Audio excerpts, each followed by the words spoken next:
Hey, how's it going? Justin here. This is week two of the 10-part series, Road to CPU Nationals 2017. Super exciting, I know. So, last week I was kind of talking about how CPU Nationals or what it means to me, where I'm coming from, and the importance of this meet. So, today I'm going to talk about lessons I've learned from training, specifically powerlifting. So, again, a little bit of background on myself. I'm 26 years old, and I've been training since I was 15. And I really haven't taken more than a week off from training during this entire 11th year period. Like, literally, never more than a week off. So, I've had a lot of miles on my body, and I've tried a lot of different things when it comes to lifting, training, powerlifting, things like that. So I've picked up a lot of lessons along the way, and I'd like to share a few. So the first lesson that I think is valuable is to listen to your body. I know that that term is thrown out a lot, to listen to your body, but it's true. Maybe even only 5 years ago, when I was like in my early 20s, I thought I was invincible. I thought I could train super, super hard and I'll recover and I'll be fine. And you know what? That actually happened. For the earlier part of my lifting career, I was invincible in a way. I trained recklessly, I didn't train without a real program, and I still kind of made progress.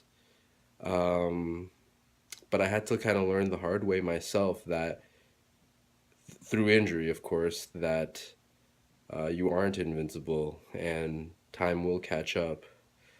Time is always undefeated in battle.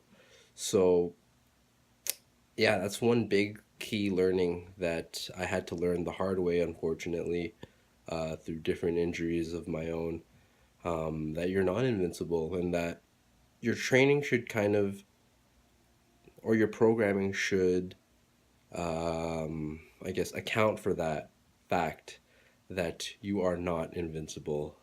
So that's a big key learning that I thought would be important. So the next thing that I want to talk about is programming. So again, as a young lifter, not really knowing what's going on, I went to the internet and looked for different types of programs. Bill Star, Shaco, Wendler. All were great programs, all of which I've tried actually. And looking back, I'm thinking I could have learned so much more if I tried to learn more.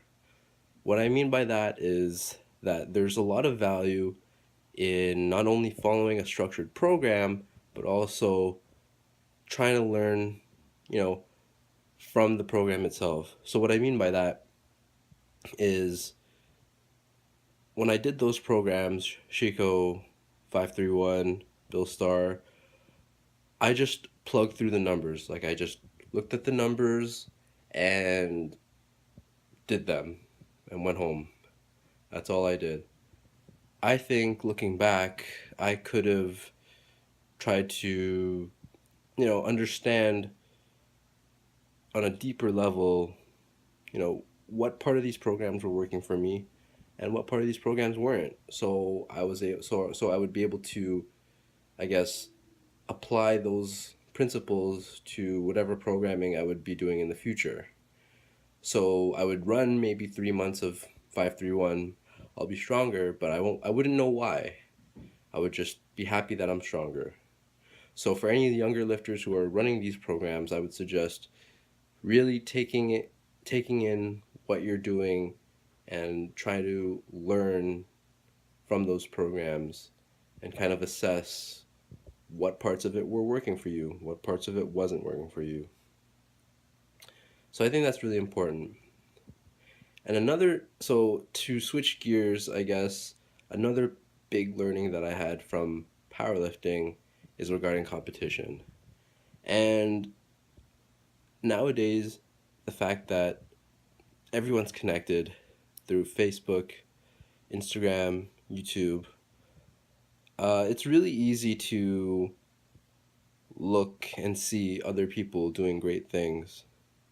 And it's really important to understand that it is good that the community is growing. It is good that you have access to your competition at your fingertips. But you shouldn't let that change your plan. You shouldn't let the fact that your competition is doing something crazy, it shouldn't sway how your training is structured and what you need to do. It's really easy to do that.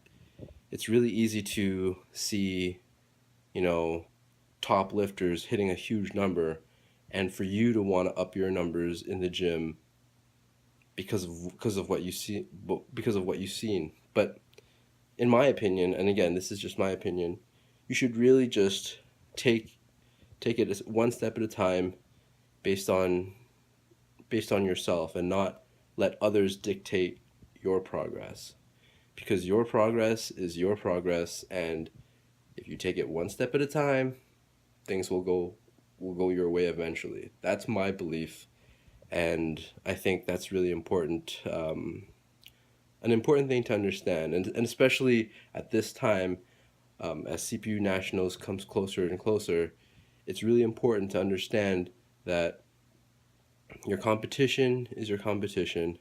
That won't change.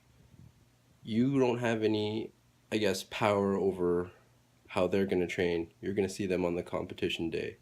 So just do your own thing, be comfortable with your progress, and just, you know, take it day by day. So I guess that wraps up this week's video. I talked about a few different things regarding lessons around powerlifting. I hope you enjoyed it, and I will see you next week.